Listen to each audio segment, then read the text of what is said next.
সুপ্রিয় দর্শক মণ্ডলী, আপনাদের সবাইকে এটিএন বাংলা ডক্টরস স্টেশন অনুষ্ঠানে স্বাগত জানাচ্ছি। আজ আমরা আলোচনা করব অস্টিওপোরোসিস রোগ নিয়ে, এবং এ বিষয়ে কথা বলার জন্য স্টুডিওতে অতিথি হিসেবে আমরা পেয়েছি ডক্টর মোহাম্মদ আব্দুল আওয়াল স্যারকে। স্যার আছেন বঙ্গবন্ধু শেখ মুজিব মেডিকেল বিশ্ববিদ্যালয়ের স্পাইন সার্জারি বিভাগের সহকারী অধ্যাপক হিসেবে। অস্টিওপোরোসিস এটা তো একটা মেডিকেল টার্ম স্যার, এটা বলতে আসলে আমরা কী বুঝি, আমাদের দর্শকরা কী বুঝবেন? আচ্ছা, অস্টিওপোরোসিস এটা আসলে বোনের একটা ডিজিজ। হ্যাঁ, এটাকে সহজ বাংলায় সাধারণভাবে বোঝার জন্য যেটা বুঝাতে হয়, এটা হলো বোনটা একটা বোনের যে পরিমাণ বোনের কনস্টিটিউয়েন্ট থাকা হতো, বোনের ফরমেশন হতে যা যা লাগে, যে পরিমাণ জিনিস একটা নির্দিষ্ট জায়গা অনুযায়ী বোনের থাকা হতো তাতে কম থাকে। তার মানে ওই অস্থির যে পরিমাণ ঘনত্ব থাকা ছিল ওই ঘনত্বটা কমে যায়। এটাকে মানে বোনটা সহজ মানে বাংলা বলতে ফাঁপা হয়ে যায়, বোনটা ফাঁপা হয়ে যায়, বোনটা হালকা হয়ে যায়, বোনের স্পঞ্জের মতো ছিদ্র ছিদ্র হয়ে যায়। হ্যাঁ, ছিদ্র বেড়ে যায় এবং বোনের ঘনত্ব কমে যায়। ঘনত্ব কমে গেলে বোনটা হালকা হয়ে যায়, দুর্বল হয়ে যায়, ফ্রাজাইল হয়ে যায়, বঙ্গুর হয়ে যায়। এটাকে বলে অস্থি। তো অনেক শক্ত একটা অঙ্গ আমাদের শরীরে। এটা যখন ফাঁপা হয়ে যায়, ছিদ্র ছিদ্র হয়ে যায়, পোরাস থেকে বোধহয় পোরোসিস আসছে, মানে ছিদ্রযুক্ত হয়ে যায়, তখন এই অস্থির শক্তিটা কেমন হয়? তখন স্বাভাবিকভাবে কমে যায়? কমে যায়। এটা আসলে জিনিসটা এভাবে বললে হাড়ের অবয়বটা ঠিক থাকে, আচ্ছা, কিন্তু ভিতরে হাড়ের ঘনত্বটা কমে যাবে, ফাঁপা হয়ে যাবে, ফাঁপা হয়ে যায়। হ্যাঁ, তখন এটা হলে যা হয়, ওর মানে রেসিস্ট্যান্ট পাওয়ার, তার বার বহন ক্ষমতা, এগুলো সব কমে যায়। অস্থিটা বঙ্গুর হয়ে যায়, অল্প চাপে ভেঙে পড়ে। এই অস্বাভাবিকতাটা অস্থির বা হাড়ের কেন হয়? অস্টিওপোরোসিসের কারণগুলো কী কী? হ্যাঁ, এটা একটা আসলে ধন্যবাদ, এটা একটা ইম্পর্টেন্ট এবং গুরুত্বপূর্ণ প্রশ্ন। অস্টিওপোরোসিস এখন এটা সারা ওয়ার্ল্ডে এটা একটা খুব জরুরি হেলথ ইস্যু, স্বাস্থ্য। এই জন্য WHO এখন অস্টিওপোরোসিসের উপর খুব বেশি পরিমাণ প্রেশার দিচ্ছে। হ্যাঁ, কারণ হলো ডায়াবেটিসের পরে অস্টিওপোরোসিস একটা ঘাতক রোগ হিসেবে দেখা দিচ্ছে, বিশেষ করে মহিলাদের ক্ষেত্রে। হ্যাঁ, অস্টিওপোরোসিসটা বিভিন্ন পুরুষ এবং মহিলার রেশিও হিসাব করলে দেখা যায় মহিলাদের এটা বেশি পরিমাণ হয়, মহিলাদের। এটার একটা মূল সমস্যা হলো অস্টিওপোরোসিস রোগটা আপনার এটার কোনো উপসর্গ আপনি সহজে বোঝা যায় না। অস্টিওপোরোসিস যখন আপনার সিভিয়ার হয়ে যাবে, যখন আপনি বোনটা বেশি দুর্বল হবে, যখন এটা ফ্র্যাকচার হবে, ভেঙে যাবে, তখন আপনি বুঝতে পারবেন এই রোগীটা হাতটা ভেঙে গেছে, এটা অস্টিওপোরোসিস। বাঙ্গার আগ পর্যন্ত আপনি বুঝতে পারবেন, তো ওই জন্য এটা ঘাতক রোগ, এক ধরনের ঘাতক রোগ হিসেবে বলা হয়। ওই জন্য আমরা এখন এটা নিয়ে WHO সারা পৃথিবীতে সচেতনতা বৃদ্ধি করার জন্য বিভিন্ন ধরনের প্রোগ্রাম দিচ্ছে। কি কি কারণে হচ্ছে এই কারণগুলো? এটা এইভাবে ভাগ করে হয়। একটা হলো প্রাইমারি, আর একটা হলো সেকেন্ডারি কজ। তো প্রাইমারি এটা কেউ বলে হরমোনাল ইমব্যালেন্সের জন্য হয়। হ্যাঁ, একজ্যাক্ট কজ বলা মুশকিল। আর সেকেন্ডারিগুলো হয়তো অন্য কোনো ডিজিজ প্রসেসের জন্য, অন্য কোনো কারণ, কী ধরনের রোগ বা অন্য কী কারণের জন্য, অন্য যে কারণগুলো হয় সেগুলো হলো যে, যেমন খুব ডিবিলিটিং পেশেন্ট ফোনে কোনো ডিজিজ হলে পেশেন্ট নড়াচড়া করতে হবে, সব bed ridden, long time bed, যদি দিন ধরে তাকে বিছানায় শুয়ে থাকে, শয্যাশায়ী রোগ, এটা একটা হয়। আরেকটা হলো যে কোনো পেশেন্ট দেখা যায় যে অন্য রোগের জন্য, যেমন শ্বাসকষ্ট অথবা অন্য কোনো কারণে লং টাইম স্টেরয়েড খাচ্ছে। স্টেরয়েড ওই ড্রাগটা বডিতে অস্টিওপোরোসিস করে। আমাদের তো অনেকেই যে তাদের দুর্বল স্বাস্থ্যের জন্য খুব শীর্ণকায় হওয়ার কারণে তারা একটু শরীর মোটা করার জন্য স্টেরয়েড নেয়। হ্যাঁ, এটা উচিত না, মোটেও উচিত না।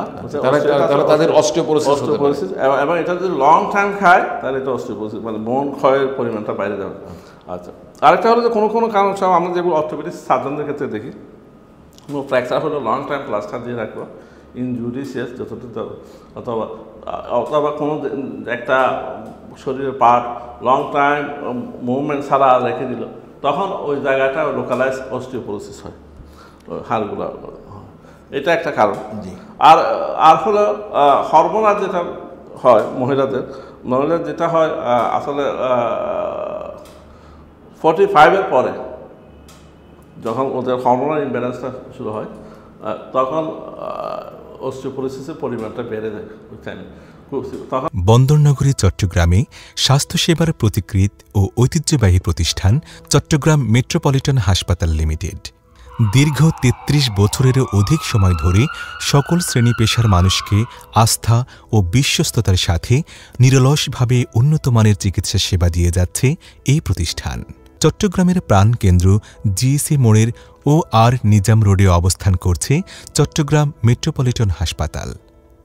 পূর্ণাঙ্গ স্বাস্থ্যসেবা নিশ্চিত করে রোগ নির্ণয়ের জন্য যেমন রয়েছে বিশেষায়িত ল্যাব ও ডায়াগনস্টিক সার্ভিস, তেমনি রোগ নির্ণয় পরবর্তী চিকিৎসা সেবা প্রদানের জন্য রয়েছে হসপিটাল সার্ভিস, হার্ট সেন্টার ও সার্ভিস, এমনকি অত্যাধুনিক আরটিপিসিআর এর সমন্বয়ে পূর্ণাঙ্গ চিকিৎসা সেবা, ICU, CCU, HDU, NICU, PICU, CICU, dialysis ward and deluxe cabin, এমনকি দেশে বিদেশে প্রশিক্ষিত ডাক্তারদের কনসালটেশন টিম ও ল্যাব টেকনিশিয়ান। চট্টগ্রাম মেট্রোপলিটন হাসপাতাল লিমিটেড। আমাদেরকে এটার জন্য আলাদা ব্যবস্থা নেওয়া উচিত। অর্থাৎ মহিলাদের যে অস্টিওপোরোসিস যেটা বলছেন সেটা সাধারণত 45 বছর বয়স পার হওয়ার পরে হচ্ছে, পরে হয় এটা তাদের মাসিক বন্ধ হয়ে যাওয়ার পরে। বন্ধ হওয়ার জন্য এটা আর যেটা যেহেতু বয়সের জন্য যেটা হয় মহিলাদের দুইটা কারণে হয়। পুরুষদের একটা কারণ, পুরুষদের একটা যেটা বয়সে হয় এটা পুরুষদের 65-70 ওই সময় শুরু হয় বয়সের জন্য যেটা ওর। আর মহিলাদের হয়তো দুইটা কারণ, একটা হলো যে 45-এর পরে হরমোনাল ইমব্যালেন্সের জন্য, আরেকটা হলো যে বয়সের জন্য যেটা 65 থেকে হয়। এগুলো হলো প্রাইমারি। আর সেকেন্ডারি হলো ডিউ টু ডিজিজ প্রসেস, এগুলো কেউ কিছু কিছু পেশেন্ট আমাদের লং টাইম হ্যাপারিন নিতে হয় অ্যান্টিকোয়াগুলেন্ট হিসাবে, এদেরও কিন্তু অস্টিওপোরোসিস। যাদের রক্ত জমাট বাঁধার প্রবণতা বেশি তাদের তো হেপারিন নিতে হয়। তারপর আর কিছু কিছু ক্যান্সার আছে যেগুলো ব্লাডের ইয়েতে, হ্যাঁ, এগুলো মাল্টিপল মাইলোমা, এগুলো মেসিভ, মানে খুব যারা অস্টিওপোরোসিস হয়। আচ্ছা, ক্যান্সার থেকেও অস্টিওপোরোসিস মোস্ট কমনলি হলো মাল্টিপল মাইলোমাতে হয়। মহিলাদের অল্প বয়সে তেমন অস্টিওপোরোসিস দেখা যায় না, হতে পারে কি? হতে পারে যদি হরমোনাল ইমব্যালেন্স থাকে। আচ্ছা, যদি হরমোনাল ইমব্যালেন্স থাকে। আর আপনি আরেকটা কথা বলেন, কেউ যদি কোনো অসুস্থতার কারণে দীর্ঘদিন শয্যাশায়ী থাকে, দীর্ঘদিন শয্যাশায়ী থাকলে কেন তার অস্টিওপোরোসিস হয়? এটা আসলে বোন ফর্মেশনটা হলো বোন স্ট্রেংথেনিং, এগুলোর জন্য আপনার অ্যাক্টিভ মোবিলিটিটা একটা খুব ইম্পর্টেন্ট ব্যাপার। হ্যাঁ, এটা খুব ইম্পর্টেন্ট। আমরা যে বোন ফর্মেশনের ক্ষেত্রে দেখা দেখি প্রেশার, স্ট্রেস আর স্ট্রেন, হ্যাঁ, এই দুইটা জিনিস খুব ইম্পর্টেন্ট। তো যদি প্রেশার শুয়ে থাকলে বডি অ্যাক্টিভিটি কমে যায়, বডি অ্যাক্টিভিটি কমে গেলে তখন আপনার বোন ফর্মেশন কম হয় এবং শরীর থেকে বেশি পরিমাণ ক্যালসিয়াম আউট হয়ে যায়। তখন ডিপোজিট এটা হচ্ছে কি অনেকটা আমাদের ঘরের ইলেকট্রনিক সামগ্রীর মতো, ব্যবহার না করলে নষ্ট হয়ে যায়। এখানে যদি আমি চলাফেরা না করি, আমার শরীরের অঙ্গ প্রত্যঙ্গগুলোকে যদি আমি সারাক্ষণ বিশ্রামে রাখি, তারা তাদের স্বাভাবিক কাজকর্ম করবে না, তখন তাদের বরং এই রোগগুলো হতে পারে। তাহলে চলৎ শক্তি, অ্যাক্টিভ লাইফ লিড করাটা হলো খুব ইম্পর্টেন্ট সুস্থতা। আমাদের দেশে অস্টিওপোরোসিস পুরুষদের ওদের হচ্ছে কারণ হলো আমাদের মুভমেন্ট কমে গেছে। আমরা সারাক্ষণ ফেসবুক, টুইটার এগুলো নিয়ে বসে থাকি শরীরে। আমাদের যে অ্যাক্টিভ যেগুলো মুভমেন্ট আছে, খেলাধুলা আছে, ফিজিক্যাল অ্যাক্টিভিটি যেগুলো, ওগুলো বাচ্চারা এখন কম করে। আমাদের হাঁটা কম, এক্সারসাইজ আমরা কম করি, বাচ্চাদের খেলাধুলাগুলো কমে গেছে, এখন সবগুলো এখন ইয়েতে চলে আসছে। তাহলে তো স্যার এখানে আরেকটা বিষয় চলে আসছে যে আমাদের পেশাও তো আজকাল এমন হয়ে গেছে যে আমাদের দীর্ঘক্ষণ আমাদের অফিসের ডেস্কে বসেই কাজ করতে হয়, বিশেষ করে যারা এক্সিকিউটিভ পেশায় আছে, তাহলে তাদের কি অস্টিওপোরোসিসের ঝুঁকি? হতে পারে। যাদের হয় তো দুইটা কারণ, ওইটা যে মোবিলিটির জন্য দুইটা হয়, একটা হচ্ছে ব্যাক পেন হয়, আবার সাথে বোন অস্টিওপোরোসিস হতে পারে। যদি লং টাইম বয়স্ক হয়, ওদের যদি অ্যাসোসিয়েটেড কোনো ডিজিজ থাকে, তখন দেখা যাবে তো ওদের বোনই অস্টিওপোরোসিস হচ্ছে, লোকালাইজ অস্টিওপোরোসিস হচ্ছে, এগুলো হচ্ছে স্পাইনাল অস্টিওপোরোসিস বেশি হচ্ছে, লেন্থ এরকম হয়, ওটা হতে পারে। তাহলে স্যার আপনি বললেন যে অস্টিওপোরোসিস এমন একটা রোগ নীরব ঘাতক, যেটা আপনি বললেন কোনো উপসর্গ থাকে না, তাহলে কি এই অস্টিওপোরোসিসের রোগীগুলো কোনো রকম উপসর্গ তাদের থাকবে না, নাকি কোনো কোনো উপসর্গ প্রাথমিক অবস্থায় দেখা যাবে যেটা নিয়ে সন্দেহ হতে পারে যে এই রোগী অস্টিওপোরোসিসে ভুগতে পারে? আচ্ছা, এখন আমরা আসলে স্পেসিফিক যদি বোন অস্টিওপোরোটিক ফ্র্যাকচার হয় তখন আপনি বুঝতে পারবেন যে অস্টিওপোরোটিক ফ্র্যাকচার আপনি। এর আগ পর্যন্ত মানে এইরকম অস্টিওপোরোসিসের জন্য ডেফিনিট কোনো সাইন সিমটম বোঝা যায় না। তো আমরা যে কাজটা করি এটার জন্য কিছু ডেফিনিট ইনভেস্টিগেশন আছে, এগুলো আমরা ওটাতে আমি যাবো। তার আগে আপনার কাছে জানতে চাচ্ছি যে আপনি ফ্র্যাকচারের কথা বলেন যে অস্টিওপোরোসিস থেকে যদি হাড় ভেঙে যায় কোন কোন ধরনের, আমি এটা আসলে আপনার কাছে একটু পরিষ্কার করে নিতে চাচ্ছি যে শরীরের কোন কোন অস্থিতে সাধারণত অস্টিওপোরোসিস সব ধরনের অস্থিতে হয় নাকি বিশেষ কিছু অস্থিতে? বিশেষ অস্টিওপোরোসিসের ফ্র্যাকচারগুলো বেশিরভাগ সময় হয় মেরুদণ্ডে হয়, মানে বাড়িব্রার ফ্র্যাকচার যেগুলো হয় বাড়িব্রার মেরুদণ্ডে কম্প্রেসিভ ফ্র্যাকচার করে, মানে চেপে যায় বসে। আরেকটা হচ্ছে আমাদের কোমরের যে হাড় আছে ফিমার, নেক ফিমার, টকান্টারি ফ্র্যাকচার নেক ফিমার, এগুলা কমন ফ্র্যাকচার হয়। এগুলো ওল্ড হয়ে যায় মহিলা, আমরা দিন গেলে দেখি বয়স্ক মহিলাগুলো আমাদের কাছে কোমরে হাঁটি ভেঙে দিয়েছে। হ্যাঁ, হঠাৎ রুগীরা কমপ্লেন করে যে ও বাথরুমে গিয়েছিল, ওখানে হালকা কোনো কিছু লাগছে, লাগে ভেঙে গেছে। আসলে যে আঘাতে তার হাড় ভাঙার কথা ছিল না সেরকম হালকা আঘাতে হাড় ভেঙে যেতে পারে। ট্রাইবাল ইনজুরিতে ফ্র্যাকচার হয়। আসলে ট্রাইবাল ইনজুরিতে অস্টিওপোরোসিসের জিনিসটা হলো ফ্র্যাকচারটা অস্টিওপোরোসিসের জন্য হাড় ভাঙে না, ওটা আঘাতের জন্য ভাঙে না, ভেঙে পড়ে যায় পেশেন্ট। আচ্ছা, জিনিসটা হচ্ছে পেশেন্ট বলে তো পরে গিয়ে ভেঙে গেছে, কমপ্লেন করে বয়স্ক মহিলা, স্বাভাবিক অবস্থায় ভাঙে না, এটা হচ্ছে ভেঙে পড়ে যায়, ভেঙে পড়ে যায়। হ্যাঁ, জিনিসটা হলো ভেঙে পড়ে যায়, বুঝতে পারো। কিন্তু রোগী মনে করে যে আমি পড়ে গেছিলাম বলে ভেঙে গেছে, কিন্তু ঠিক উল্টোটা, ভেঙে গেছে বলে পড়ে গেছে, ভেঙে গেছে বলে সে পড়ে গেছে। আচ্ছা আচ্ছা, বোনগুলো এতই ফ্রাজাইল থাকে, এত নরম হয়ে যায়, ওই জন্য হয়। তাহলে মেরুদণ্ডে হচ্ছে এটা, আর হচ্ছে আমার কোমরের হাড় এটা বেশি হয়, হিপ বোনে বেশি হয়, বিশেষ করে ফিমারে। এটা কোনো রিস্ক ফ্যাক্টর আছে অস্টিওপোরোসিসে? অস্টিওপোরোসিস আছে, অস্টিওপোরোসিস সাথে অন্য কোনো সমস্যা থাকে। হ্যাঁ, কোন কোন ধরনের সমস্যা থাকলে অস্টিওপোরোসিসের রিস্ক বেড়ে যায়? যে রোগগুলোর কথা বললেন, স্টেরয়েড খেয়ে, হ্যাঁ, লং টাইম স্টেরয়েড খাচ্ছে, শ্বাসকষ্টের জন্য তো আমরা দিন গেলে পেশেন্টকে স্টেরয়েড দিই। এমন কোনো কিছু কিছু ইমিউন ডিজিজ আছে আমাদেরকে long time life long steroid দিতে হয়। হ্যাঁ, তারপর কোনো কোনো ক্ষেত্রে পেশেন্টকে হেপারিন দিতে হয়। হ্যাঁ, এই সমস্ত যে ড্রাগগুলো অস্টিওপোরোসিস করে ওগুলো যদি খায় তাহলে ওদের রিস্ক ফ্যাক্টরটা বেড়ে যায়। তাহলে রোগী ভেঙে আসলো, এইবার এটা আঘাত তেমন ছিল না, তখন আপনি চিকিৎসক হিসেবে সন্দেহ করেন তাহলে এটা একটা প্যাথোলজিক ফ্র্যাকচার অস্টিওপোরোসিসের কারণে হতে পারে। তাহলে সেই ক্ষেত্রে আপনি নিশ্চিত হবেন কিভাবে? কম্প্রেশন ফ্র্যাকচার এবং যে ফ্র্যাকচারগুলো, এগুলো আসলে আপনি যখন এক্সরে করবেন, এক্সরে তো সিম্পল এক্সরে তো আপনি বুঝতে পারবেন যে মানে আপনি ফ্র্যাকচারের প্যাটার্ন দেখলে বুঝতে পারবেন। আর অস্টিওপোরোসিস ফ্র্যাকচার ছাড়াও, মানে ফ্র্যাকচার হওয়ার আগে, সিমটম হওয়ার আগে আমরা ডায়াগনোসিস করতে পারি। এটা একটা এরকম ইনভেস্টিগেশন আছে এখন। আচ্ছা, এর মধ্যে আমরা যেটা খুব মোস্ট কমন এবং WHC রিকগনাইজ ইনভেস্টিগেশন হচ্ছে বোন ডেনসিটোমেট্রি। আচ্ছা, হ্যাঁ, ডেক্সা, সংক্ষেপে ডেক্সা বলে, DEXA neck of femur and spine. হ্যাঁ, ডুয়াল ইমিশন এক্সরে ফটোগ্রাফ। ওইটা হলো একটা gold standard for diagnosis of osteoporosis. এটাতে যদি আপনাকে বলে ওই যে একটা নির্দিষ্ট লেভেল আছে, ওই লেভেল হলে তাহলে এটা ডেফিনেট আপনার অস্টিওপোরোসিস। আর ওখানে যদি না আসে তাহলে আপনি ওটাকে অস্টিওপোরোসিস বলতে পারবেন না। অস্টিওপোরোসিস আপনি সাসপেক্ট করতে পারবেন, কিন্তু আপনাকে ডায়াগনোসিস করতে গেলে ওই কোন লেভেল আছে, এখানে বিভিন্ন স্কোর আছে, Z score, T score. Mainly T স্কোরটা ইম্পর্টেন্ট। T স্কোর -2.6 যদি হয় তাহলে অস্টিওপোরোসিস। আচ্ছা, T স্কোর -2.6 এর থেকে যদি বেশি মানে বেশি হয়, নেগেটিভ কম হয় -2.5, 2, 1, তাহলে অস্টিওপেনিয়া, এটা অস্টিওপোরোসিস না। অস্টিওপেনিয়া বললেন, অস্টিওপেনিয়া আর অস্টিওপোরোসিস দুটোর মধ্যে পার্থক্য কি?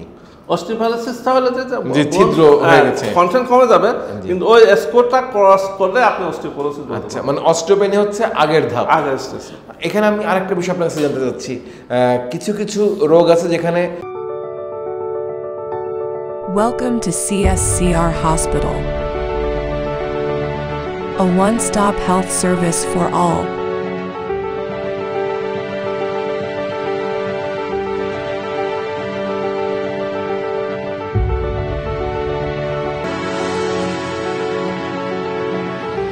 তাকে সারা জীবন ওষুধ সেবন করতে হবে। যেমন তার যদি ক্যান্সার হয় তাকে কিছু ক্যান্সারের ওষুধ, বা তার কোনো অর্গান ট্রান্সপ্লান্ট করলে স্টেরয়েড, বা তার যদি কোনো অ্যাজমার সমস্যা থাকে সেখানে স্টেরয়েড নিতে হয়, বা কারো যদি রক্ত জমাট বাঁধার প্রবণতা থাকে তাকে হেপারিন জাতীয় ওষুধ নিতে হচ্ছে। আবার এই ওষুধগুলোতে তার অস্টিওপোরোসিসের ঝুঁকি বেড়ে যাচ্ছে। তাহলে এই রোগীগুলো অস্টিওপোরোসিসের ঝুঁকিতে পড়ছে কিনা ভবিষ্যতে, এটা অগ্রিম জানার কোনো উপায় আছে কিনা? এই একই পরীক্ষা, এই পরীক্ষাটা করলে আমরা এখন WHO যে জিনিসটা বলে, WHO বলে যে সমস্ত পেশেন্ট পুরুষ মহিলা সাসপেক্ট, বিশেষ করে ফিমেল নর্মাল ফিমেলও 45 ইয়ার্সের পরে আমাদেরকে ওকে অস্টিওপোরোসিসের সাসপেক্ট করতে হবে, করতে হবে, এই ইনভেস্টিগেশনটা করতে হবে, BMD যেটা বলে। তাহলে এটা চিকিৎসা কি হবে? অস্টিওপোরোসিস বছরে একবার ওই BMDটা করতে হবে, প্রতি বছর একবার করে করা উচিত। 45-এর উপরে বয়স যা হবে মহিলা, ওদেরকে 45-এর উপরে গেলে তাহলে আমরা বুঝতে পারবো একটা অস্টিওপেনিয়া আছে, অথবা নর্মাল, অথবা অস্টিওপোরোসিস হয়ে গেছে। যদি অস্টিওপেনিয়া যদি হয়, অস্টিওপোরোসিস আমরা যেটা করি সেটা হলো যে ফুড সাপ্লিমেন্ট এবং ভিটামিন ডি এবং ক্যালসিয়াম এগুলা সাপ্লিমেন্ট খেতে বলি, যেগুলো মানে হাড়ের ঘনত্ব বাড়ানোর জন্য। আচ্ছা, এটা গেল একটা চিকিৎসা। আর কোন চিকিৎসা? এটা হলো যে আপনি মানে এটা প্রতিরোধমূলক, প্রিভেন্টিভ জি, না হওয়ার জন্য। তো আমরা যে 45-এর উপরে সব মহিলাদেরকে বলবো যে আপনারা ওই যেটা করবেন, ক্যালসিয়াম, নিয়মিত ক্যালসিয়াম সাপ্লিমেন্ট নিবে, যদি আদারওয়াইজ কোনো সমস্যা না থাকে। আচ্ছা, আর যদি অস্টিওপোরোসিস কিছু ডেফিনেট চিকিৎসা মানে মেডিসিন আছে। কি ধরনের চিকিৎসা? এগুলো হলো বিসফসফোনেট গ্রুপের কিছু ড্রাগ আছে। আচ্ছা, ওষুধ দিয়ে? ওষুধ কোনো অপারেশন লাগে কি? অপারেশনটা হলো যদি ভেঙে যায়, ভাঙার জন্য অপারেশন। আচ্ছা, এখানে একটা বিষয় আপনাকে জানতে চাচ্ছি, এদের অস্টিওপোরোসিসের কারণে যে ভেঙে গেল, অন্য যে রোগীর অস্টিওপোরোসিস নাই তার যেমন হাড়টা ভাঙা হাড় জোড়া লেগে যাবে স্বাভাবিক নিয়মে, প্রাকৃতিক নিয়মে, তাদের হাড়কে ওইভাবে জোড়া লাগবে নাকি অন্য কোনো অপারেশন লাগবে এখানে? না, ওটা ওর জোড়া লাগবে, জোড়াটা দুর্বল হবে, কিন্তু জোড়া লাগার কারণ এখানে বোনের ডেন্সিটি কমে গেছে, বোনের কোয়ালিটি ঠিক আছে। তাহলে এই ক্ষেত্রে কি যে শক্তি বাড়ানোর জন্য কোনো মেডিসিন সঙ্গে কোনো ডিভাইস দিতে হয় কিনা ওদের? না, ওটা আমরা যেটা করি, যেমন সাপোজ কম্প্রেশন ফ্র্যাকচার বাটিপ্রাতে যদি কম্প্রেশন ফ্র্যাকচার হয়, আমরা করি, একটা টার্ম আছে বাটিপ্রোপ্লাস্টি, একটা সার্জারি আছে, ওইটা হলো যে আপনি ওই বোনটা কি হয়, ভিতরে একেবারে ফাঁপা থাকে, স্পেস একেবারে, তো আমরা ওই ফাঁপা স্পেসটাকে না রেখে ওখানে বোন সিমেন্ট ইনজেক্ট করি, করলে তাহলে আর ওইটা আর ফ্র্যাকচার হবে।